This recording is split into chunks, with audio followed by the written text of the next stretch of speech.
ꯑꯩꯈꯣꯏꯅ ꯄꯥꯝꯃꯤꯕ ꯁꯦ ꯉꯔꯥꯡ ꯅꯍꯥꯟꯗ ꯍꯥꯏꯕ ꯍꯧꯔꯛꯈ꯭ꯔꯦ ꯃꯣꯏꯒꯤ ꯀꯨꯀꯤ ꯖꯣ ꯀꯥꯎꯟꯁꯤꯜ ꯍꯥꯏꯕ꯭ꯔꯥ ꯀꯨꯀꯤ ꯖꯣ ꯏꯟꯇꯦꯂꯦꯛꯆꯨꯋꯦꯜ ꯐꯣꯔꯝ ꯍꯥꯏꯕ꯭ꯔꯥ ꯑꯗꯨꯅ ꯀꯩꯅꯣꯗ ꯗꯤꯄꯨꯇꯤ ꯁꯤ ꯑꯦꯝꯗ ꯅꯤꯡꯖꯥꯛ ꯀꯤꯒꯦꯟꯗ ꯑꯐꯣꯡꯕ ꯂꯦꯇꯔ ꯑꯃ ꯏꯈꯤꯕ ꯑꯩꯈꯣꯏ ꯊꯦꯡꯅꯈ꯭ꯔꯦ ꯀꯣ ꯇꯝꯄꯥꯛ ꯐꯥꯎꯔ ꯆꯠꯂꯤꯕ ꯂꯝꯕꯤꯁꯤ ꯅꯠꯇꯕꯗ ꯆꯤꯡꯒꯤ ꯑꯦꯔꯤꯌꯥꯗ ꯑꯀꯣꯏꯕꯗ ꯀꯨꯀꯤ ꯇꯥꯔꯤꯕ ꯂꯝꯁꯤ ꯁꯝꯅꯅꯕꯒꯤꯗꯃꯛꯇ ꯂꯝꯕꯤ ꯁꯦꯝꯕꯤꯌꯨ ꯀꯥꯏꯅ ꯆꯦ ꯏꯕ ꯑꯐꯣꯡꯕ ꯂꯦꯇꯔ ꯏꯈ꯭ꯔꯦ ꯅꯠꯇ꯭ꯔꯥ ꯗꯦꯟ ꯑꯃꯅ ꯍꯧꯖꯤꯛ ꯀꯔꯤꯕ ꯀꯦꯃꯤꯌꯣ ꯍꯛꯁꯤꯡ ꯍꯥꯏꯕ꯭ꯔꯥ ꯀꯩꯅꯣ ꯅꯨꯄꯤꯗꯨꯅ ꯄ꯭ꯔꯥꯏꯝ ꯃꯤꯅꯤꯁꯇꯔꯗ ꯀꯔꯣꯔ 150 ꯂꯝꯕꯤ ꯁꯦꯝꯅ ꯄꯤꯔꯛꯎ ꯀꯥꯏꯅ ꯆꯤꯊꯤ ꯏꯔꯝꯕ ꯃꯌꯥꯝ ꯐꯣꯡꯗꯣꯛꯅꯈ꯭ꯔꯦ ꯅꯠꯇ꯭ꯔꯥ ꯑꯁꯨꯝꯕ ꯃꯌꯥꯝꯁꯦ ꯑꯩꯈꯣꯏ ꯏꯁꯥꯒꯤ ꯂꯩꯔꯤꯕ ꯑꯗꯨꯒꯨꯝꯕ ꯏꯃꯨꯡ ꯑꯣꯏꯕ ꯃꯌꯥꯝꯁꯤꯡꯗꯤ ꯃꯗꯨ ꯎꯕ ꯉꯝꯗ꯭ꯔꯦꯕꯀꯣ ꯍꯥꯏꯔꯨꯔꯒ ꯉꯁꯥꯏ ꯄꯪꯁꯟ ꯎꯁꯟꯅꯗꯅ ꯗꯦꯟ ꯍꯣꯔꯦꯟ ꯍꯌꯦꯡ ꯉꯁꯤ ꯂꯩꯔꯒ ꯄꯦꯟꯗ ꯈꯔ ꯐꯣꯡꯗꯣꯔꯛꯈꯤꯅꯤ ꯀꯟꯗꯦ ꯇꯧꯔꯛꯈꯤꯅꯤꯀꯣ ꯍꯧꯖꯤꯛ ꯉꯁꯥꯏ ꯍꯧꯖꯤꯛꯀꯤꯗ ꯀꯥꯡꯄꯣꯛꯄꯤꯗ ꯑꯣꯐꯔꯂꯤ ꯉꯁꯤꯒꯤ ꯗꯦꯠ 3ꯁꯤ ꯁꯦꯄꯔꯦꯁꯟ ꯗꯦ ꯄꯥꯡꯊꯣꯛꯄꯁꯤꯗ ꯉꯁꯥꯏꯒꯤ ꯀꯔꯤ ꯍꯥꯏꯅꯤ ꯀꯔꯝꯕ ꯒꯣꯔꯃꯦꯟꯅ ꯊꯤꯡꯕ ꯌꯥ ꯂꯩ ꯀꯔꯝꯕ ꯒꯣꯔꯃꯦꯟꯒꯤ MLA ꯑꯃꯗꯅ ꯃꯗꯨ ꯌꯥꯅꯤꯡꯗꯅ ꯐꯣꯡꯗꯣꯛꯄ ꯂꯩ ꯀꯣ ꯑꯝꯇ ꯌꯦꯡꯕꯤꯌꯣ ꯑꯣꯖꯥ ꯀꯣ ꯑꯗꯨꯅ ꯁꯤꯒꯨꯝꯕ ꯃꯌꯥꯝꯁꯦ ꯍꯥꯏꯖꯅꯤꯡꯉꯤꯗꯤ ꯃꯁꯤ ꯄꯥꯔꯠ ꯑꯣꯐ ꯄꯣꯂꯤꯇꯤꯛꯁ ꯇꯧꯅꯕꯅꯤ ꯏꯁꯤꯡꯁꯤꯅꯀꯣ ꯃꯁꯤ ꯀꯩꯁꯨ ꯂꯩꯕ ꯅꯠꯇꯦ ꯑꯗꯨꯅ ꯉꯁꯥꯏꯒꯤ ꯁꯦꯝꯃꯤꯕ ꯀꯨꯀꯤ ꯅꯥꯔꯀꯣ ꯇꯦꯔꯣꯔꯤꯁꯁꯤꯡ ꯑꯣꯏꯒꯦꯔꯥ ꯀꯨꯀꯤ ꯗ꯭ꯔꯒ ꯃꯥꯐꯤꯌꯥ ꯑꯣꯏꯒꯦꯔꯥ ꯈꯨꯠꯂꯥꯏ ꯄꯥꯏꯕ ꯗ꯭ꯔꯒ ꯀꯔꯕꯥꯔ ꯇꯧꯔꯤ ꯀꯥꯡꯕꯨꯁꯤꯡꯁꯦ ꯔꯥꯖꯅꯤꯇꯤꯒꯤ ꯃꯣꯏꯒꯤ ꯇꯣꯉꯥꯟꯅ ꯚꯣꯠ ꯀꯥꯅꯕ ꯍꯣꯠꯅꯕ ꯃꯇꯝꯗ ꯑꯍꯦꯟꯕ ꯄꯋꯥꯔ ꯑꯍꯦꯟꯕ ꯄꯩꯁꯥ ꯄꯥꯏꯔꯒ ꯚꯣꯠ ꯀꯥꯅꯕ ꯍꯣꯠꯅꯕ ꯃꯣꯏ ꯄꯋꯥꯔ ꯁꯦꯝꯒꯠꯅꯕ ꯍꯣꯠꯅꯕ ꯃꯇꯝꯗ ꯃꯣꯏꯅ ꯁꯦꯝꯕ ꯑꯗꯨꯒꯨꯝꯕ ꯈꯨꯟꯅꯦꯛꯀꯤ ꯍꯥꯏꯇꯥꯔꯦꯀꯣ ꯒꯦꯡ ꯀꯥꯡꯕꯨ ꯍꯥꯏꯇꯥꯔꯦꯀꯣ ꯈꯨꯟꯅꯦꯛꯀꯤ ꯇꯦꯔꯣꯔꯤꯁ ꯀꯥꯡꯕꯨꯅꯦꯕꯀꯣ ꯑꯗꯨꯅ ꯁꯤꯒꯨꯝꯕ ꯀꯥꯡꯕꯨꯁꯤꯡꯁꯦ ꯁꯦꯟꯇꯔꯒꯤ ꯂꯨꯆꯤꯡꯕꯁꯤꯡꯅ ꯐꯅ ꯍꯥꯏꯔꯁꯨ ꯍꯧꯖꯤꯛꯇꯤ ꯃꯣꯏꯒꯤ ꯃꯤ 10 ꯀꯥꯔ ꯂꯩꯔꯕꯅꯤꯅ ꯃꯣꯏꯅ ꯉꯥꯡꯂꯧꯄꯤꯔ ꯑꯗꯨꯝ ꯊꯝꯒꯅꯤ ꯀꯣ ꯃꯣꯏꯅ ꯉꯥ ꯊꯝꯒꯅꯤ ꯑꯗꯨ ꯃꯤꯆꯝ ꯍꯥꯜꯍꯟꯒꯅꯤ ꯌꯥꯔꯛꯇ꯭ꯔꯒꯅ ꯃꯣꯏꯒꯤ ꯑꯄꯥꯝꯕ ꯗꯤꯃꯥꯟ ꯄꯤꯅꯕ ꯍꯣꯠꯅꯕ ꯃꯇꯝꯗ ꯑꯆꯧ ꯄꯦꯀꯦꯖ ꯄꯤꯒꯅꯤ ꯀꯣ ꯁꯤꯅꯤ ꯑꯣꯞꯁꯟ ꯂꯩꯕꯁꯨ ꯂꯩꯇꯦ ꯑꯗꯨ ꯇꯥꯔꯒꯗꯤ ꯍꯧꯖꯤꯛ ꯀꯩꯗꯧꯕ ꯇꯥꯏ ꯇꯁꯦꯡꯅ ꯍꯣꯏ ꯃꯃꯥ ꯁꯨꯖꯇꯥ ꯍꯣꯏꯅ ꯗꯦꯟ ꯑꯃꯅ ꯉꯁꯥꯏꯒꯤ ꯁꯦ ꯐꯣꯔ ꯑꯦꯛꯖꯥꯝꯄꯜꯉꯁꯥꯏ ꯑꯣꯖꯥ ꯕꯣꯕꯤꯅ ꯍꯥꯏꯕꯤꯔꯝꯕ ꯃꯌꯥꯝ ꯂꯩꯔꯤꯗꯨꯅꯤ ꯄꯦꯟꯗꯕ ꯃꯌꯥꯝ ꯊꯝꯅꯔꯤꯁꯤꯅꯤ ꯀꯣ ꯑꯗꯣ ꯑꯩꯈꯣꯏꯁꯨ ꯀꯣꯏꯁꯟ ꯑꯃ ꯍꯪꯕ ꯂꯥꯛꯈ꯭ꯔꯦꯕꯀꯣ ꯂꯩꯕꯥꯛ ꯅꯤꯡꯕ ꯃꯤꯌꯥꯝꯒꯤ ꯁꯦꯕꯥ ꯇꯧꯕꯁꯤꯕꯨ ꯊꯃꯣꯏꯒꯤ ꯑꯄꯥꯝꯕ ꯑꯩꯈꯣꯏ ꯐꯣꯡꯗꯣꯛꯄꯁꯤꯕꯨ ꯀꯅꯥꯒꯤ ꯑꯌꯥꯕꯒ ꯂꯧꯗꯧ ꯂꯩꯒꯦ ꯑꯩꯈꯣꯏ ꯍꯪꯅꯤꯡꯕ ꯂꯥꯛꯈ꯭ꯔꯦꯕꯀꯣ ꯍꯧꯖꯤꯛꯁꯦ ꯋꯥ ꯉꯥꯡꯕ ꯉꯥꯛꯁꯤ ꯉꯁꯥꯏꯒꯤ ꯉꯥꯡꯉꯒꯁꯨ ꯉꯥꯡꯕ ꯌꯥꯈꯤꯔꯣꯏ ꯊꯠꯄꯒꯨꯝꯕꯀꯣ ꯑꯗꯒꯤ ꯉꯥꯡꯒꯦ ꯈꯜꯂꯁꯨ ꯅꯪ ꯀꯩꯗꯧꯕꯩ ꯉꯥꯡꯉꯤꯅꯣ ꯀꯥꯏ ꯍꯥꯏꯒꯨꯝꯕ ꯑꯗꯨꯗꯤ ꯑꯩꯈꯣꯏꯁꯤ ꯀꯣꯂꯣꯝ ꯃꯆꯨ ꯄꯥꯏ ꯂꯩꯒꯗ꯭ꯔꯥ ꯅꯠꯇ꯭ꯔꯒꯅ ꯉꯁꯥꯏꯒꯤ ꯀꯩꯅꯣꯝ ꯀꯣꯏꯁꯟ ꯂꯥꯛꯈ꯭ꯔꯦꯕ ꯁꯤ ꯑꯩꯅ ꯍꯥꯏꯔꯤꯕ ꯀꯣꯏꯁꯟꯁꯦ ꯀꯩꯝ ꯅꯠꯇꯦ ꯉꯔꯥꯡ ꯅꯍꯥꯟꯗꯁꯤ ꯈ꯭ꯋꯥꯏꯔꯝꯕꯟ ꯏꯃꯥ ꯀꯩꯊꯦꯜꯗ ꯅꯣꯡꯃ ꯄꯥꯟꯕꯒꯤ ꯑꯩꯈꯣꯏꯒꯤ ꯃꯅꯤꯄꯨꯔꯒꯤ ꯃꯩꯇꯩꯁꯤꯡꯒꯤ ꯑꯣꯏꯕ ꯑꯗꯨꯒꯨꯝꯕ ꯁꯦꯡꯈ꯭ꯔꯕ ꯑꯩꯈꯣꯏꯒꯤ ꯂꯥꯏꯒꯤ ꯅꯨꯃꯤꯠ ꯍꯥꯏꯇꯥꯔꯦꯀꯣ ꯁꯤꯒꯤ ꯅꯨꯃꯤꯠꯁꯤꯗ ꯃꯤꯌꯥꯝ ꯌꯥꯅꯔꯒ ꯃꯤꯌꯥꯝ ꯋꯥꯔꯦꯞ ꯂꯧꯅꯔꯒ ꯑꯩꯈꯣꯏꯒꯤ ꯏꯃꯥ ꯀꯩꯊꯦꯜꯁꯤ ꯅꯣꯡ ꯄꯥꯟꯕ ꯅꯨꯃꯤꯠꯁꯤꯃ ꯑꯩꯈꯣꯏ ꯊꯣꯡ ꯂꯣꯟꯁꯤ ꯀꯣ ꯄꯨꯖꯥ ꯇꯧꯅꯤꯡꯕ ꯂꯥꯏ ꯀꯠꯅꯤꯡꯕ ꯈꯣꯠꯅꯤꯡꯕ ꯂꯥꯏꯒꯤ ꯊꯧꯔꯝ ꯌꯥꯎꯅꯤꯡꯕ ꯈꯣꯠꯅꯤꯡꯕ ꯌꯥꯎꯖꯧ ꯑꯗꯨꯒꯤ ꯍꯦꯟꯗꯣꯛꯇꯅ ꯉꯁꯥꯏꯒꯤ ꯏꯃꯥ ꯀꯩꯊꯦꯜꯁꯦ ꯃꯣꯠꯄꯅꯤꯅ ꯁꯦꯡꯗꯣꯛꯅ ꯃꯇꯝ ꯂꯧꯁꯤ ꯀꯥꯏꯅ ꯃꯌꯥꯝꯅ ꯋꯥꯔꯦꯞ ꯂꯧꯕ ꯄꯣꯠꯇꯨꯕꯨ म्युनिꯁꯤꯄꯥलिꯇꯤ ꯀꯣꯑꯣꯄꯔꯦꯁꯟꯅ ꯅꯣꯡ ꯄꯥꯟꯕ ꯊꯣꯡ ꯂꯣꯟꯕ ꯌꯥꯔꯒ ꯑꯣꯔꯗꯔ ꯊꯣꯛꯂꯛꯏꯁꯦ ꯊꯣꯛꯆꯠ ꯂꯩꯁꯦ ꯃꯁꯤ ꯀꯣꯏꯁꯟ ꯑꯃ ꯂꯩꯔꯤꯕ ꯑꯣꯖꯥ ꯀꯦꯁꯣꯔ ꯀꯩꯅꯣꯝꯃ ꯌꯥꯎꯔꯤ ꯀꯩꯅꯣꯝ ꯌꯥꯎꯔꯤꯕ ꯑꯩꯈꯣꯏꯒꯤ ꯂꯩꯔꯤꯕ ꯀꯝꯃꯨꯅꯤꯇꯤꯁꯤꯡꯅ ꯇꯧꯕ ꯊꯕꯛꯇ ꯉꯁꯥꯏꯒꯤ ꯄꯨꯟꯅꯕ ꯍꯣꯠꯅꯔꯛꯄ ꯊꯕꯛꯁꯤꯡꯁꯦ ꯄꯨꯟꯕ ꯌꯥꯔꯣꯏ ꯍꯥꯏꯕ ꯑꯗꯨꯒꯨꯝꯕ ꯒꯣꯔꯃꯦꯟꯒꯤ ꯑꯣꯏꯕ ꯏꯟꯁꯇ꯭ꯔꯛꯁꯟ ꯑꯃ ꯂꯩꯔꯕ꯭ꯔꯥ ꯑꯩꯈꯣꯏꯅ ꯍꯪꯅꯤꯡꯉꯦ ꯃꯃꯀꯣ ꯂꯩꯕꯥꯛꯀꯤ ꯋꯥ ꯉꯥꯡꯕꯁꯨ ꯌꯥꯔꯣꯏ ꯉꯥꯡꯒꯅꯨ ꯅꯪ ꯆꯍꯤ ꯀꯌꯥ ꯁꯨꯔꯦ ꯂꯩꯕꯥꯛꯀꯤ ꯋꯥ ꯉꯥꯡꯉꯛꯄ ꯅꯪ ꯆꯍꯤ ꯀꯌꯥ ꯁꯨꯔꯦ ꯅꯪ ꯑꯗꯨ ꯇꯧꯔꯛꯄ ꯀꯥꯏꯅ ꯀꯣꯏꯁꯟ ꯍꯪꯕ ꯐꯤꯕꯝ ꯂꯩꯈ꯭ꯔꯦꯕꯀꯣ ꯑꯗꯨ ꯇꯥꯔꯒꯗꯤ ꯂꯩꯕꯥꯛꯀꯤ ꯊꯕꯛ ꯇꯧꯕꯁꯤꯕꯨ ꯀꯩꯅꯣ ꯇꯥꯏ ꯄꯨꯟꯕ ꯃꯤꯗꯨꯅ ꯊꯕꯛ ꯇꯧꯒꯗꯧꯕꯅꯤ ꯗꯦꯟ ꯑꯗꯒꯤ ꯀꯣꯔꯠ ꯁꯨꯠ ꯇꯥꯏ ꯂꯤꯞꯄ ꯃꯤꯗꯨꯅ ꯊꯕꯛ ꯇꯧꯒꯗꯧꯕꯅꯤ ꯑꯗꯒꯤ ꯄꯩꯁꯥ ꯄꯥꯏꯕ ꯃꯤꯗꯨꯅ ꯂꯩꯕꯥꯛ ꯅꯤꯡꯒꯗꯧꯅꯤ ꯍꯥꯏꯕ ꯂꯩꯕ꯭ꯔꯅꯦ ꯂꯥꯏꯔꯕꯁꯨ ꯑꯣꯏꯁꯅꯨ ꯌꯦꯅꯥ ꯈꯨꯟꯕꯁꯨ ꯑꯣꯏꯁꯅꯨ ꯃꯈꯣꯡ ꯇꯦꯛꯁꯅꯨ ꯃꯃꯤꯠꯁꯨ ꯇꯥꯡꯁꯅꯨ ꯀꯣ ꯃꯥꯅ ꯉꯝꯖꯕ ꯑꯦꯔꯤꯌꯥꯗ ꯃꯃꯥ ꯂꯩꯕꯥꯛ ꯅꯨꯡꯁꯤꯕꯒꯤ ꯊꯕꯛ ꯇꯧꯔꯤꯕ ꯃꯃꯥ ꯂꯩꯕꯥꯛ ꯅꯨꯡꯁꯤꯕꯒꯤ ꯋꯥꯉꯥꯡꯉꯤꯗꯣ ꯃꯗꯨ ꯃꯃꯥ ꯂꯩꯕꯥꯛ ꯅꯨꯡꯁꯤꯕꯅꯦ ꯃꯗꯨ ꯑꯩꯈꯣꯏ ꯀꯣꯑꯣꯄꯔꯦꯁꯟ ꯄꯤꯅꯕ ꯆꯪꯉꯦꯕꯀꯣ ꯑꯩꯅ ꯍꯥꯏꯖꯅꯤꯡꯉꯤ ꯄꯣꯏꯟꯇꯤ ꯑꯗꯨꯅꯤ ꯂꯩꯔꯤꯕ ꯏꯁꯨꯁꯦ ꯊꯑꯣꯏꯅ ꯁꯤꯟꯕ ꯑꯗꯨꯒꯨꯝꯕ ꯄꯣꯠ ꯈꯨꯗꯝ ꯑꯣꯏꯅ ꯑꯥꯎꯇꯔꯒꯤ MP ꯍꯟꯗꯛ ꯀꯥꯔꯤꯕ ꯑꯥꯎꯇꯔꯒꯤ MPꯁꯦ ꯑꯩꯈꯣꯏ ꯀꯔꯤꯕ ꯑꯜꯐ꯭ꯔꯦꯗ ꯍꯥꯏꯕ꯭ꯔꯥ ꯀꯩꯅꯣ ꯑꯜꯐ꯭ꯔꯦꯗ ꯍꯥꯏꯕ ꯉꯁꯤ ꯐꯥꯎꯕꯗ ꯑꯩꯈꯣꯏ ꯑꯃꯒꯤ ꯗꯣꯔꯥꯗ꯭ꯔꯤꯒꯤ ꯋꯥ ꯅꯠꯇꯦꯀꯣ ꯑꯃꯒꯤ ꯗꯣꯔꯥꯗ꯭ꯔꯤꯒꯤ ꯋꯥ ꯅꯠꯇꯦ ꯁꯤ ꯑꯥꯎꯇꯔꯒꯤ ꯀꯥꯔꯤꯕ ꯀꯩꯅꯣꯁꯤ MPꯁꯤ ꯑꯩꯈꯣꯏ ꯀꯩ ꯍꯥꯏꯅꯤ मैक्सिमम इलिगेंट नत्रगना रिफ्यूजी ता हायरगने प्रमाणिको इलिगेंट इमिग्रेंट नत्रगना रिफ्यूजी कुकीजना मैक्सिमम भोट पिरगा मोय भोट कहान बनि गाय मोय फुंदो खरे नत्रा अदो ngasi बाउदा अल्फ्रेसी अखोयगी मिचंग चंगबियो हाब नतेबको मैतै कम्युनिटी मिचंग चंगबियो हाब नते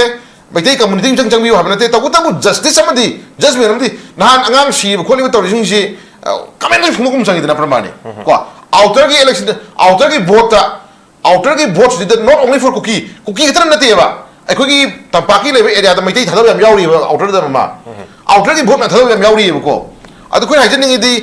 दोरा दुरी थीदना चुम्ना चुम्मी लाला लाले हाब गम बदुगुंबा स्पेशल कोइ फेनिंग मसी अखो याम करनि अदु सुंजररोगे गनो ओजरा केशोर अदु मा भाई अपाम दुनी सि तोइ थबसे लेट्स सी को हजि अखोइ ngana सिंसे पेन दबै ngana बनि मामा होय नंग सगी मयाम पुनसनिंग खुसनिंग खो मयाम पुनसनिंग खुसनिंग हाइरिसे मियाम या पुनमगी खोलाव लातागदि तराय फदे खो अपाम फंगने हाबगी वानी मा तबु पुनसन दबा मागी अपाम नबि चना खंजरगसु वन डे को ममा लेबा नुसीबा को फ्रुप कनिंगबा बजाति नुसीबा दुगुंबा लेंगदबा मसा मनाव क्याम ले हाबसे अखोइ खमन चंगी ममा को अनु कछु काइदे ममा लेबा योलगा Tina Tauraboda, Hat to Baboda, Yen, no Nami can you know Tamoido, no choke is right Mako. Mama give us some should talk there. If you want Madrid, but I some should talk there, Kalaga no even coming door, no is right. Go. Although you sure have the living, that is your go. You sure have living, go, even though I haven't living, my take it, injury, but sure say, I can Matic May, I'm company. That is your go. You should cry in the book to them like even though we don't know what you quit, you quit later, Nico. I don't know what I didn't get on. Give me one attack. Dharma, which I did do. Some choice within that. Go. Parameter Mirkani. Go. Parameter Mirkani 1 day.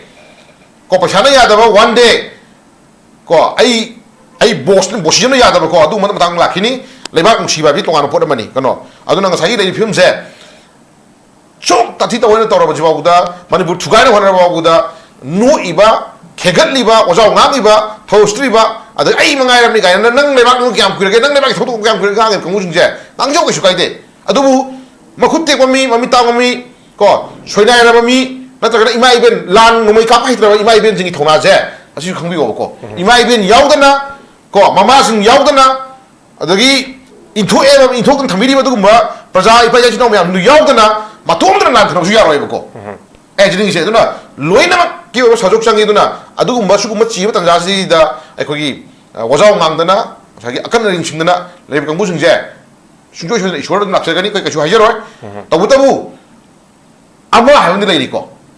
Ama, me, Ama, Ima Ama, Ibama, Machama, Imama, Machama, Maladiko. And Mama, I didn't Napoleon Hermido. Give me a good mother, I will give you a good nation in Hermido. I want the Ima upon me, I do whatever. Mayam, give Luinamush by data. I'm a Tarico. Look at Macha to Tarico. I did the Marat of Jerkani Mat of the Hamshik there, as you come with the Kachi, Kaniko. Although Chumta has the Ananga Manasune, Miami leader of Pushay Mako. Chumta has the Miami Lamjin or Pushay, Lakashoko. Sigi on Chakari, but Tom 1 day. Canada hold Regasuma Pondor Comasana Mamang Takomin Torkini, Lakashoko. And Matamida D. I was out Mang Commotion Jet. Mogini Lao, I don't know, I didn't get Shu Haobijam Marunda, Sataribali Laze, Rafnitiki, Sativa Dugumba, Machama Yauri has been community. Politics Marunda, Masam support car and another leader, power pie and no Honamatamda, Moina Shemba Dugumba, was a Kuneki Dugumba put at Taranico. Boot Makalamani. Sigi je khoi May 3rd haibitare 2023 dagi tholki birang do 2026 ki May 3rd numsi da chahi umapung chap chana phaba gi khoi laikhidraba athobo singi mafam da ITP sing amadi laikero lekai gi halaman sing amadi tongan tongan ma CSO sing mafam jaga jaga sing da khoi gi makoi bu kaudri makoi bu ngasi su khoi ningsingi kai khumnari haibaga khoi gi chap manana khoi ngasi haikalika tamba mari kai khumnaba amadi tongan tongan ba mafam sing da gi su tongan tongan ba jati sing laktuna so khoi saruk yamina bagi si mami im su khoi ukre dubu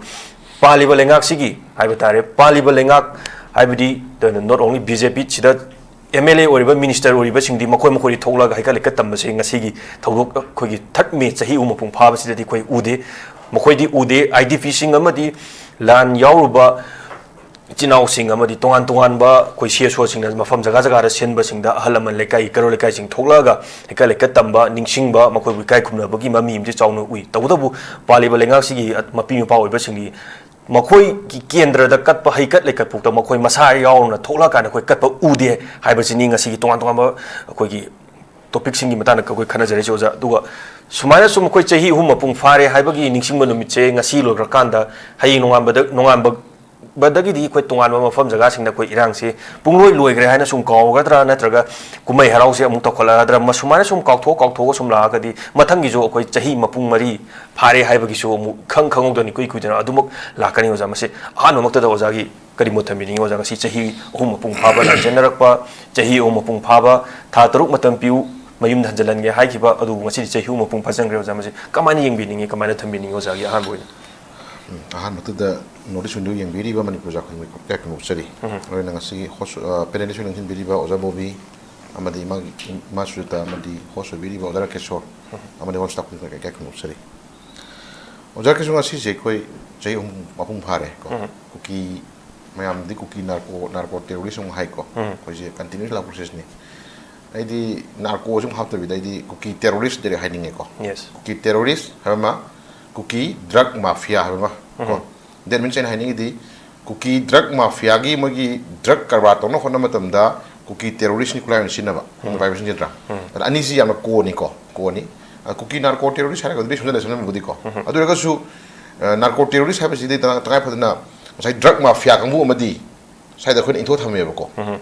drug mafia kam hai tara ga di ko budamona chingmai kok fu ga popi thari kang bu sing gi erna ji cookie terrorist cookie narco terrorist har kanda we mai lambi amak sum pura sapase na ta cookie terrorism plus drug mafia ko pe popi thari kang ani ji punjal la kanda tur kanda ni se ani ji gi lan ji sahi ohum phare jar ke sor ko adu den ngasi gi me gi tari ohum si ekoi gi maitai hai tari ko community amana hai tari maitai community amana di ekoi gi punchida kaung amoi da ba ko kawu ya roi da ba du ma tang ka amaga loina na ko lan loidri hai bagi message amaga loina na ngasi ko observe tawe ba ko observe tawe hai ba di athoba cookie terrorism drug mafias ne tor ko lan du thoi tha gra ba thoba thobi me am du ma pham da ngasi ngam jaba khoina hai katna lai katna ka khonu uli bani ko aduna si mogi da makta mu khoina justice am phangna ba gi da makta aikoi miyam lepi hai ba khola ko na ngasi lai kat ni ne ba ko somna kandana kai daure lan loidri hai ba khodam ji ko hai jak tu jina somna kandana kai daure mu cookie terrorism drug mafia sing gi oi ba magi frontier wing ko frontier wing hai tare ni ko frontier wing hai ba di magi civilian ni hai ba magi tongan no CSO ni hai ba magi frontier wing ko tu hai bra koknau hai bra kokta hai bra ma dai ne magi kano jara ke sor ko moina mu ngasi kai daure ngasi je separation day tawe moina ko ngasi je moi ji ngasi gi tarik ahum ji gi pungjing ji ba gi ba pungjing ji da moi separation day tawe moina ko separation day da shi ta ko di war will be continue ko yes or lam se dum ekoi continue lai ha bi khudam tai ko sidai da khoi no khai ngak puse chahi ahum ahum pha ba ji lan chini ko ojara ke sor ko chahi ahum ji gi manung da thoki ba thorin da innocent ma ya thorin da thoduk ma yam ji manung da innocent ma yam ma ngarang da ju khoi cha ani gi asi hojang lo gi ba gi wa thok ko si lore ojara ke sor ste haninga leite ko haji aina message pinning idi thoki ba accident ma yam gi manung da kangom da ba incident ma yam lai gre ko koi jiri accident angang ahum phar ga hospital pugi ba mama nupi ahum phara pugi ba hospital na phara pung da nei khai ra halakhi ba gi wari ma yam ko den adu hen dokna bom kapsun da na nongmai kapsun da na adagi whatever mayam to da kap ki hat ki lien la hat ki mayam ki ure ko sigi wathok mayam je khoi khanga ga justice piu haina justice piu haina ga sai kar haini lakhi bo tang mayam je lakhi bo tang kak mayam si kari haini kano ojara ke sor tang kak lakhi mayam si ke doge bu adum hoi pini ex gresha kar pini ko thaba kar pini ex gesa ka pini thaba ka pini tor lakhi mayam jina ka hani ojara ke sor continue si lakre adagi yam shock yam pien da ma ha ga di taibang miron phawdri ba taibang miron ki chadabi khangdri ba taibang miron ki sidak chadri ba ko pitri bi ji da maron khangda ba miron khangda ba wakhan khanba gam da ba sanga ba boda macha ama chawna ba macha ama asoi ngam yaw da jiu pa no sa ba boda macha ni ha ri konjil laga thamaga hingjana na bagi mama pa logo role je khoi ugiram mani ko dara ke soko adugum ba mioi bagi thakta le ba mama amna masa ani ko laga tumjar le ba mi ani dubok tam thina bomb attack ko terrorist ki thakti hen action daro hat ki beja sigi jaw crime litre mathang da ekoi projam yam ngai duri si mathang da ima kai then da ra kangla mamang da ra hwari periphery area da yum sing da ekoi maitai mi cham civilian je chama halazu chani halazu hai sigri ba ngang ani value jiga ne angang ani value ne wang ane that means in hygiene ngi di ta sigra sige na sathi bali tre dara ke sor ko sige sathi bali tre ba life stage da ke dore chunda amuk lan pa ma kangbu manipur thugai na hona kangbu jina ke dore still hoji ba boda ekoi separation de pangthol ni ko haji moi gi su extend to ba hogre ngana natra yam nungai bori ni ado oja bu su yaw bi periphery area de wana tham to bi bani oja bi ko koi khunna ko mo ni wana hona bi bani section bi ma thau tare hoji ko su extend to gre once su extend to rami hoji na at any moment mo ka ba khorani hoji mo yang bi ko ma thaja bi su extend to dingai mar ki loiram dai mar sim ne san ati ba type to ko pa hui hodong ki type to pa thara le dunia ko yam na le ma sara ga mo ka pu din ne ko once extend to rami na ka dawre jiti amu khegalani natra ado hoi no mo ka tu je su na te mo hai dunia ko yeng je ba nan su ni khang de ko te phana ko hai tu ni ko mo ka tu ni 아버지 뭐 엑센 너무 하고 그러니 뭐 여지 뭐 쇼 봉어 하고 라네 뭐 그런 거라 내가 계속 거 신이 ꯑꯗꯣ ꯑꯁꯤꯒꯤ ꯃꯅꯨꯡꯁꯤꯗ ꯑꯃꯨꯛ ꯈ꯭ꯋꯥꯏ ꯉꯛꯄꯁꯤ ꯑꯩꯈꯣꯏ ꯈꯟꯅꯕ ꯌꯥꯕꯁꯤ ꯑꯣꯖꯥ ꯀꯤꯁꯣꯔ ꯍꯧꯖꯤꯛꯁꯤ ꯃꯅꯤꯄꯨꯔ ꯄ꯭ꯔꯖꯥ ꯃꯤꯌꯥꯝꯅ ꯂꯥꯎꯏ ꯀꯔꯝꯕ ꯈꯣꯜꯂꯥꯎ ꯂꯥꯎꯒꯦꯕꯨ ꯃꯅꯤꯄꯨꯔꯒꯤ ꯏꯃꯥ ꯏꯕꯦꯟ ꯁꯤ ꯁ꯭ꯇꯦꯛ ꯍꯣꯜꯗꯔ ꯁꯤ ꯑꯁꯣꯝ ꯃꯌꯥꯝꯅ ꯂꯥꯎꯋꯦꯕ ꯏꯟꯗꯤꯌꯥꯒꯤ ꯄ꯭ꯔꯥꯏꯝ ꯃꯤꯅꯤꯁꯇꯔ ꯃꯃꯤꯠ ꯇꯥꯡꯕ꯭ꯔꯥ ꯏꯟꯗꯤꯌꯥꯒꯤ ꯄ꯭ꯔꯥꯏꯝ ꯃꯤꯅꯤꯁꯇꯔ ꯃꯅꯥꯀꯣꯡ ꯄꯪꯕ꯭ꯔꯥ ꯃꯅꯤꯄꯨꯔꯒꯤ ꯑꯋꯥꯕ ꯃꯅꯤꯄꯨꯔꯒꯤ ꯂꯩꯕ ꯁꯦꯟꯇꯤꯃꯦꯟꯁꯤ ꯎꯕ ꯉꯝꯁꯤ ꯀꯔꯤꯒꯤꯅꯣ ꯁꯤ ꯂꯥꯎꯔꯦꯕ ꯃꯌꯥꯝꯅꯀꯣ ꯌꯨꯀꯣ ꯁꯨꯝ ꯌꯦꯡꯅꯁꯤꯀꯣ ꯑꯣꯖꯥ ꯀꯤꯁꯣꯔ ꯂꯥꯎꯔꯤꯅꯤ ꯃꯅꯤꯄꯨꯔ ꯄ꯭ꯔꯖꯥ ꯃꯌꯥꯝꯁꯤꯅ 90% ꯍꯥꯏꯕ ꯌꯥꯏ ꯅꯠꯇ꯭ꯔꯒ 70% ꯍꯥꯏꯔꯤꯁꯤꯅꯦ 70% ꯄ꯭ꯔꯖꯥꯁꯤꯡꯅ ꯃꯅꯤꯄꯨꯔ ꯁꯦꯟꯇꯔꯒꯤ ꯂꯩꯔꯤꯕ ꯒꯣꯔꯃꯦꯟꯒꯤ ꯂꯤꯗꯔꯁꯤꯡꯁꯤꯅ ꯃꯤꯠꯌꯦꯡ ꯆꯪꯕꯤꯗ꯭ꯔꯦ ꯍꯟꯅ ꯌꯦꯡꯕꯤꯗ꯭ꯔꯦ ꯄ꯭ꯔꯖꯥ ꯑꯋꯥꯕ ꯈꯪꯕꯤꯗ꯭ꯔꯦ ꯂꯥꯎꯔꯤꯅꯦꯕꯀꯣ ꯁꯣꯝ ꯅꯥꯀꯟꯗꯅ ꯂꯦꯝꯍꯧꯔꯤꯕ 30% or 20% ꯀꯅꯥꯒꯨꯝꯕ ꯒ꯭ꯔꯨꯞ ꯑꯃ ꯂꯩꯌꯦꯕꯀꯣ A ꯇꯤꯝ ꯑꯃ ꯂꯩꯌꯦꯕꯀꯣ ꯑꯩ ꯃꯃꯤꯡ ꯊꯥꯗꯤ ꯍꯥꯏꯖꯒꯤꯔꯣꯏꯀꯣ ꯃꯣꯏꯅ ꯀꯔꯤ ꯍꯥꯏꯒꯠꯂꯛꯀꯦꯕꯨ ꯚꯥꯔꯠꯀꯤ prime minister union home minister लेबगी मणिपुर सना लेबा ओलबनी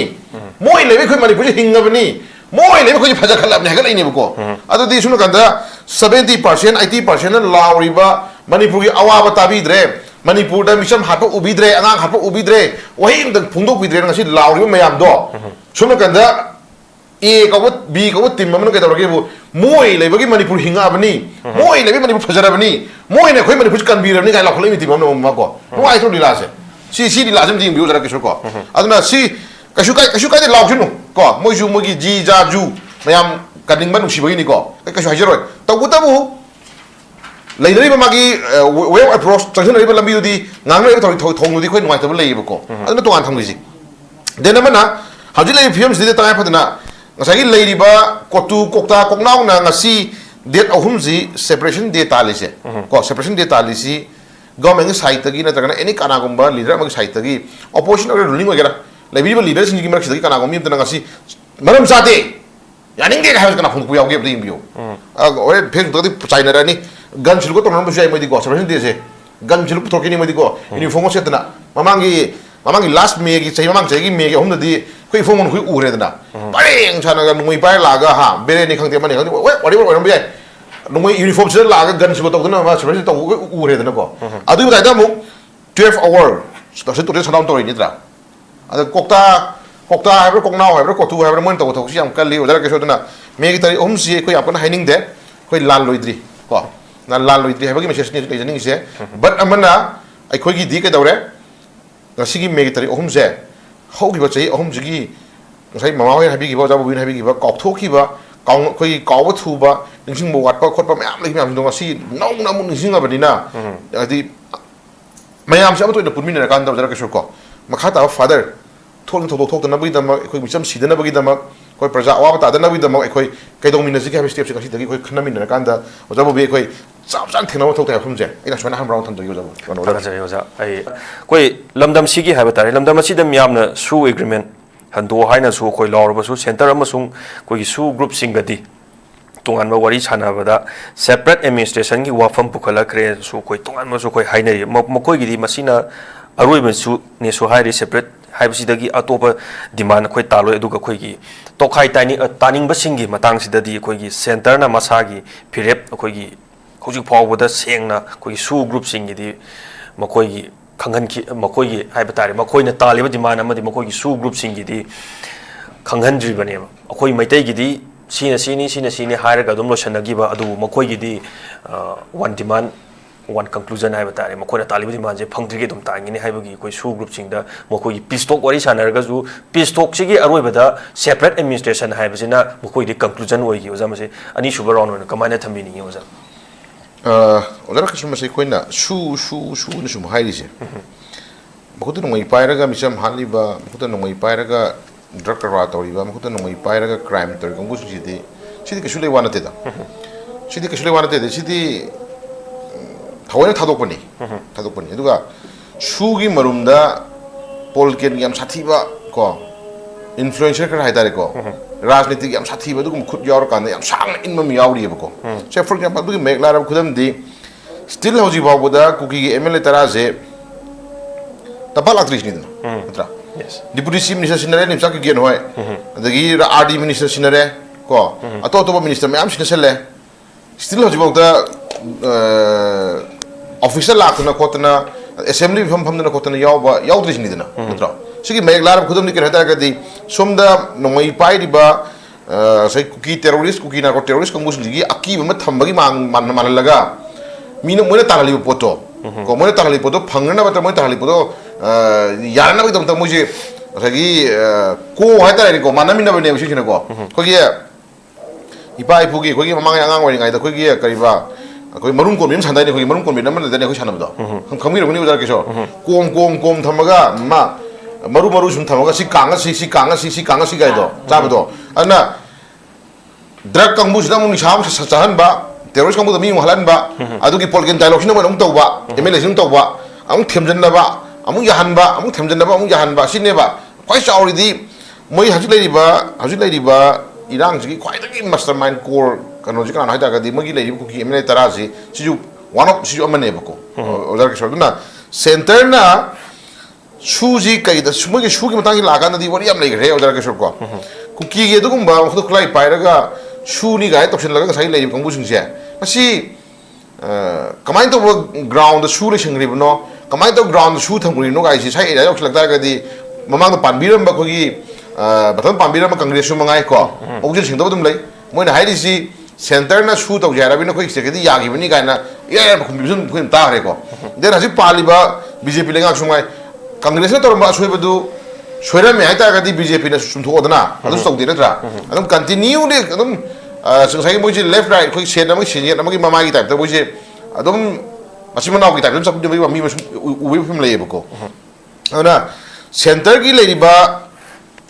army sing da to state ki le ba sipai sing da center ki le ba dugum ba official sing da haji le ko ki ge dugum ba ko ki na ko terrorist sing jina ambush ka khamdana sipai ka am hatana adi bicham ka am ko me official ka am ta kai do hidana mo na shu gi process to me na ko sim ko am chaw le khang na re da me am tra ana sidi ta sinai da ga di actual di haji miyam na proxy war hai ri je karoni ojara keshor ta sing na si kuki narco terrorist sing ji kana gumba political influencer khara rajniti khudong chabi ye kan vote ka na bona ba na tra ga mo gi apam ba sai vote phangna vote ki power pai na bona hai ta ko election ki power vote ki power pai na bona matam da adu mu khulai pai ba group mani khallaga ko gi chinya ta mya da lai ba du gumba apu khun sam myam nam ha da na ha nam phu sa phu da adum mogi pam vote ki karo du phangna khona ba da power phangna khona ba da sin na ba du gumba mogi gang ga move ni ha da ko la roi ba ko me la du ki me la ru khudam di ma so khre na ikui dana election da migi lai riba ko sai ko gi machine vote hada ba gi ka da ko gi karo butu bu loi na bai ma pa nam sel laga kha noi na zaro na wa na chapka tep thama chapa thamaga ha moi na pa mi ba dum thada na ba to gi ba wari natra ada to ba ko na police ta biri ba du machine na ma am dirita machine na ma am chapa gi moi bori ta ma tam da adum nungdam da singi wari ko pula to gi wari dum ko tai hai ta le da ke ko ana yam chawa ma gi rajniti gi dugum ba sai kar hai ni vote bank sakana honna ba mogi rajniti power sakana honna batumda moina sem badugumba khuneki ko arwon ba ejana tham badugumba geng ga mu mane mo sintra ado moijing je a ma pi pa khara na dai ko luching ma pi pa khara na moijing je thaoina shu do chen thamaga kano kanai ni ojar ke shor ado moina pamba internet mogi apa ma pusa khara dai ko manipur si ai ji any community mo jam sinare am chakholak to re ko moji punjung gara di moji am to ina lijen manara di ko moji oi bo khoro sathi bri na karam la pya na moji toan thugai da ya de ko toan moji nusinan bi ya de ga ham gi ba plan ama chung la ga da moji ji use and abuse kula na sin bi ga da moji ngale ga am kharan ba handak ko gi maitai community da ko ki na on no ka pa sin this is not first time this is ham na ti da ke shor ku ki na ga ham tong na gare ku ki pai te tong na gare ha adagi kuki ko mite ko jale ji moi to wi se notice ki man india ke notice ki man da mo thena ri lan me mo to ri lan me am je khana ri me am je ojara ke songa sin han su tna haji maite ko jale ma dagi mo ke dore maite ji mo tam khara sun thaidok bi ara na ba na mo thalong da mo to tho ke dore sun tagun ni sina ko ngare mo tra policy ning bi ko cha ka mi ko ni khoi mo sai sun thila khana horaga du ke dore mo ni taliba demand du phangna honna ba da sai ka ni mi ko ni cha ka khana ho bne ba adugi marum du to ke dore mogi political power pai re hajudi moi mitara vote kare mi na mitara sigi magi political wingam lai re matra moi na ngang se chief minister manipur gi seat 60 le manung da 60 le bi manung da kuki gi mla tara khadok se ko kuki gi mla tara khadok ma tum da le mori ba sit khu yang khai le ni yang khai manung da mu opposition gi mi ma khadok ro matra ni fu ma le hore ni fu ma ji manung ji da chief minister kana o hining ba simin leader kana ohining ba kai na kai pai ba moi tara sina pai ga helling tor ga moi tara sina apa mi khal khal ohilam khona rakne polkin power si ko adi moi tara na khal khal ohilam ko posing je yadra no moi ka phan ba yadra mi halan ba akoi thema ga no shawar no koi pa mi si pot piro ga to bu ba ipong mo formo ro si ojara ke so ad na jinai pusak si chu manipur gi le pang si praja miam na chu ebro ko to ni chu je lai ku ki na ko terrorist ma takta military crackdown to ko ni ka heri je ma se moi jina ya ba idang thon mani moi jina mi hat pani moi jina manipur je tangu ta na je confirm to por mo oira bane ko aduna ni moi ta do moi jing je kana nga ke ta ga di polkin chagi polkin wing hindo ra taw ga ma nga ebro adu ki position am ka dare center yona ko center ki luching ba jing di da ku ki emela tara jina ne chagi tawhon ning ba nga ngoi da ba hair da ma yam jing thai pu bane ba adu mon ka dare khoi ki le hori ba manipur nung shiba ko manipur nung shiba sari ba oi loina mukti hajaroi ko manipur nung shiba sari ba leader pa ma kangbu sini ka dore moi tara do pair ga hu leader oining mani na sai moi tara do yana chapa da sai dum thek na jogo sha chapa ne ba ujara ke shor micham sige season ucha sige season sorry misa sige season mi sige season ucha sige lore ai tu yang shokre lore ai shokre lore na atai sige season go mena ex ka sha pi duribu pa la tara pi duribu thaba ma pi duribu pa pi de pi le lore ai de leader ho lore kham kangbu dum yaw de te be shi khla di ko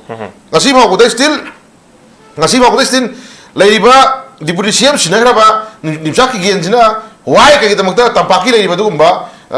sorry tampaki manipur ki leiba dugumba ko assembly da latna da manipur ki leiba dugumba secretary da latna thawak paira ga thawak hogim kai giram ko sang leiba ko adum da ko demission ta ko di moina sengol lama sar moina thangol lama sar sindo adu saudna ba adu gi yana na bhona matam da saujna ga patient na ga ha adum mo ya pa ma toro hona bogi ma mi do le film je ado hajum mongon da sinari ba art minister sinari man kai gino rural development minister sinari mo kai gino bro rural development project ra sinari mo kai gino ba gono ojara kishor yam question yam lei boina pa mi ba se ngana da hai ba horken mo gi kuki jo council na bro kuki jo intelligent forum ma bro duna gono da deputy CM da ja ki genda afo mo le tam i ko thena gare ko tapak power se lambi sina ta ba chingi area da koi bada kuki tai lam ni samna ma da lambi sembi yu ga na chi iba afong ta ire na tra dena man ajik kariba kemio action ga bro kanon bidna prime minister da karor cham humfu lambi sem na piro ga na chi na ma yam phung na khre na tra asu ma yam le khoi sai le ba du mai mu me yam ni ba du ubangam dre ba ko hai ro ga na sai function usna da na den hoi hai ga si le ga pe na phung na khri kan de ma tro khini ko ajik hai ajik du kang pok pi da offering asigi date ahum si separation day bang thopo si da sai ka rani karam government thing mai lai karang ba government gi MLA am da ma du yaning dir phung ro lai ko am da ying bi bo da ke so ko aduna su mai am ge hajini ngi di masi part of politics ma bani sing ne ko masi ka shuli binate aduna sai gi semi ba ku ki narco terrorist ho gera ku ki drug mafia ho gera khulai pai ba drug karwa to kang bu sing je rajniti gi mo gi tonga na vote card na hona matam da ahen no power ahen paisa paira ga vote card na hona mo power sing na hona matum da moina sem badu gumba khune ki ga dare ko gang gumbu ga dare ko khune ki terrorist gumbu ne ko ana su mo kang mu je center ki luching machine na phana haira su ajiti mo gi mi tara kara le rabni na moina ngalo pi ran thamgani ko moina nga thamgani ado micham halan gani yaraktra ga na mo gi apa ma demand pi na hona matum da acho package pi gani ko sini option ne khite adu tara ga su ka da utai ta chen na hoi mama su ta hoina then amana sagi say for example say oja bubin habi ma am le du ni pen da ma tham tham ni ko do ai ko ju question ma hang bala khre ba ko laibak ning ba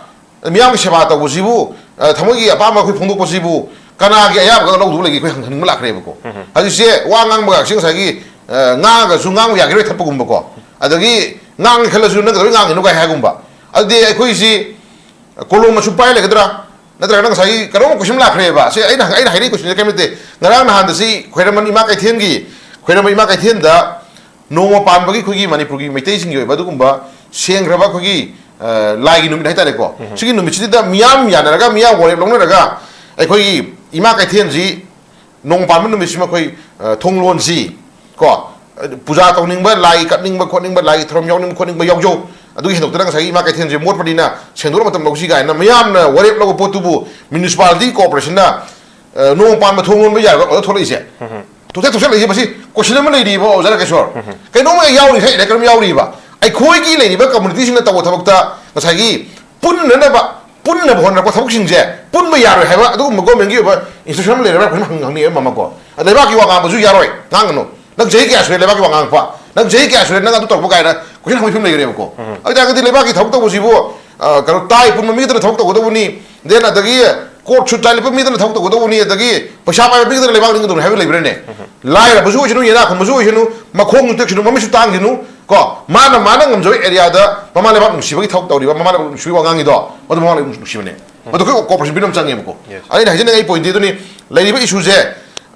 thawai sin ma du ma pol ku da moina outer gi mp hada ka ri ba outer gi mp je ai kari ba alfred ai kai no alfred ai ga si ba ko da koi amagi doradri wanate ko amagi doradri wanate se outer gi ka ri ba ka je mp si ai koi ka ni maximum illegal na refugee ta hara gine pramani ko illegal immigrant ta refugee cookies na maximum vote pi daga moi vote ka han mani ga moi phulu khre ndra ado ngasi ba uda alfred si ai khoi gi chang biu habna te ko mai te community chang biu habna te mai te community chang biu habna te ta ku justice amadi judgment amadi nahan angang si ko li to ring si kamen ni phulu kum chang idna pramani ko outer gi election outer gi vote did not only for cookie kitan na te ba aikogi tampaki lebe area da maitai thadab yam yauri outer da ma outer gi vote na thadab yam yauri ko adu khoi hajin ngi di dora duri thidna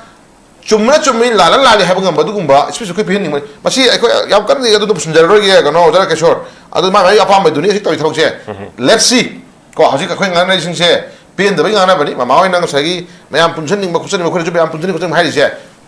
miyang ni apun magi kholau lakta ga di tarai phade khoi apam du phangne habagi khoi hai bagi wani ma to bu punchen da ba magi apam na bi sa na khanjera ga su one day ko mama le ba nu shiba ko fruit kaning ba jati nu shiba du gumba leng da ba masa mana kyam le ha ba se khoi khamum changi ma ko anu ka su kai de mama le ba yol laga tina tawra ba boda hat at tu ba boda yeng no ko ngamni khamni noi ba thamoi do nok chok ka su kai de ma ko magi masa ma su thok de ibungo ge mandri ba na ngi ma masa ma su thok de na khal laga noi ba kangu jing do no ka su kai de ko adu ishora ab le bani la ka su ko ishora ab le bani ko ibendo ha bang le bani mai te gi khoi ningjari ba ishor se e khoi matik me yam kan bani ko no la ka su ko Jesus Christ na pok ngai matam dai khoi gi ibendo le ba gi wari khoi puari khoi le ra bani ko adu na khoi ajin ngi de ge mi warate dharma mana ning dharma ning bi ko su kai de dubu chungchoi choidena ko parama tambirkani ko parama tambirkani one day ko pashana yadaba one day ko ai boss ni bosjina yadaba ko adu matang lakhini lebak mushiba bi tongan pot mani kano adu nang sai dei film se chok tati ta wona tawra bajiba guda manipur thugai na wona ba guda no iba khegat liba oja ngam iba thostri ba adu ai mangai ram ni ga nang lebak nu kyam kurege nang lebak thotu kyam kurege ga ko mujing je nang jo ko shukai de adu bu makutte ko mi mami ta ko mi ko soina ra mi na ta ima iben lan no mai ka pai tra ima iben jingi thona je asi khangbi go ko ima iben yaudana ko mama sing yaudana adagi intho kan thamiri ba dugumba praja ipa ja chino myam nu yaudana matom dra nan thona su ya roi ko ejing se duna loina ki o sajok changi duna adugumba sugumba chi ba tanja si da aikogi wajao ngangdana sagi akan ring singdana lebe kangbu sing je sunjo shwe ishwar na chagani kai kachu hajar roi tabu ama hayon dai ko ama mi ama ima ama tiba ama macha ama ima ama macha ama malai ko adu mama ama lai ngai nepal na haram do give me a good mother I will give you a good nation na haram do ko ai gonda ima afam bi hai lu ra bani mayam gi loina mu shukai de tabu ama ka ba jam tham tari ko ndu ko macha ma thong tari ko ai de ma ta jira kani ma ta jira ha ka shoi de 하지 타모이다 카치 가는 거 아도 좀다 타지다 봐 안강 아마나 주네 미양기 리더 이렇게 주자이 맞고 좀다 타지다 봐 미양이 아마나 미양기 람징 메라 이렇게 주자이 이렇게 줄 거 시기 엄청나게 타모이다 엄청나게 문제 one day 가나다나 호드가 좀 사나 풍도록 거 사나 마망 타고 미는 도록이니 이렇게 줄 거. 아니 맞던데디 맞아 고자 망이 공무진제 뭐기니 나온 용다. 그러니까 아도 나중에 하지 댕기디 슈 하이버즈기 마룸다 자타리버 리라제 라जनीति기 याम साथीबा दुगुम्बा मचतमा यावरि हमसे जो खमिनजी politics की मरुमदा मसा vote काननबा leader power पाय न होना मतमदा Moina सेमबा दुगुम्बा मसे खुने की दुगुम्बा भूत आइतारे neko भूत मखलमनि फजर लोशनबियु भूत लोशनमा हेउद्रगदि भूत ना अमुक onjalaga namme hai pai poro lebini ko adu sujo yodana vote kabiri bai bungo bima mayam jingdo noina sanari butu ramu onjalaga sa namak ne base ka biganu adu sugum mayam jingje manipur ki leimai tagi terroristing kuki terroristing drug mafia sing ekoi maru phakna maru fudo khoi buthal utaraga di tungi miron khoi kanmanga moy aduna manipur ki leimai da malem gi mipung khudum ni yanadraba luwana yanadraba dugumba kuki terroristing drug mafia sing ekoi amato na muthap innerja khomje ai amuka na sisol tongjari thagachari oja ai yenabagi topic asida third May bleeding Manipur for 3 years habi topic sida oja aroi boina hojiksi legiba irang se akoi ngasi chahi hung phare haina akoi sum kauthokiba taragadi makata na su akoi adum kawgadra makata na kaiguma nomai ngasi nomai kapakpa taraga madugi solution jina kana porkadari bono ngarang hana khoi trong nawida angang ani legi thaba ngarang leiron chankiba amadi ahum amana share pe kapdagi khoi legi thabadu mayam ngarang leiron changgibadagi ngasi chahi ahum mapung pharbachidagi dum khoji kawradra tamtamna sumna khoi na thaigadra kawba thuba minungsi chawba nungai thokpa thuba makhoi meite fruit amo webnina adu makhata na masigi ona tainaba romda khoi tha mani leraga irang siung thoglaga khoi jesi ma semaga mu nimit tha ma tha haiba tare tha ma mu thakai mu khoi irang je tawraga dum amu do shangiba du ju mu si suma sum tawra sum namjala laga di khoi fruit se Maitai fruit hire madagi kari fruit hire kadori bano amadi masi kai hangkuini ti chatki gani ozam sumana sum tawla ragadi mayu makai thado ga mayu makai amta leitraba mai na tumna chakraba ITP singkisu adum sanariba angam mathaugi sanariba lila sida adum makoi dum kakngau naraga haiba tare ngauchat naraga mayumda hanjan basu ngamdaba apen ma phongdok busu ngamdaba wakanda society ong mai wakan je makoi su adum sumaina la kan di madugi responsibility do no kana lagodori bano oza aroi boina kari monta meaning oza te जरा के शोर ए अते हम सांग हाइजर रिको Maggi तारीख अहुम 2023 Har ki इरांग सिगी recall तो जरा कायता रेको अमु हन नोंग निक जरा गांदा सिगी नु मिसिंग जरा गांदा एकोई मरुइना सिगिरो मा हाइता रेको कोई थवाइना पंथा पिरबा थौबा थौबिसि को एकोई नोंग मरुना पांदना बोमना पांदना हिंगना मदि फोंना को हापिरबा दुगुंबा थौबा थौबिसिंग फमदा ए कोकुनि काय खुनो सरी को अदुगी मयाम दुगी justice sama si koi aji phangdri adugi matai da mu kwai da kin ngai ta basi yam charang na bhai ta re ko imgi ta seng na tarang na miyam gi leba ki athaubi on khre na khangba kangbu sun phare ko phare habadi im manugi ma pa da im manu sim naw hingda moina ngam jaba thau ngam bangok tana moina ngam jaba kai khra hai le jukatna thorom bangok chana ingna ishrogi khuya da ingna chuna leiruna bagi thorom bangok ngam jagi base sime pa da moire adu suna ta ba adu suna ta bada tangai fadra khoi hingam gidra natrakna siram madra natrakna lakhi gadra hai bagi langtak na magalona na ko ing munung khorang ngai jari ba mi kunthra ga ni thoi ko ai chawra sum panjara ki ko suma petan hin jarong ki to bani ngasi ki tom jira ko ngasi mi kun thai thoi si me gi tari ohum 2020 da gi na ngasi bhaw da thiba khangdra lehi ba thiba khangdri ba halak pa yai asa magalona na ko koi ngai ga le jari ba mama pa gi thamoi gi mama ngasa gi awa bhai tare ko masida marui na se moirang them ingo dagi waikhom na naw dagi thodam kanta atom samendra yungkhaibam kiran kumar chirom itocha laisang them langamba naurem prakash elias nanaw laichombam ko suraj thongam syam m dewan tojam tomba Haobijam romeo laimayum amarjit vaisnam manglem nganba gurumayum boni pukrambam avinash nepram bormani thodam raghumani dagi thokchom ningthoremba dagi sagon sem nganleiba irengbam chingkhai nganba ningthoi nganbi hijam dagi phijam hemajit maibam avinash ningthojam anthony pukrambam birchandra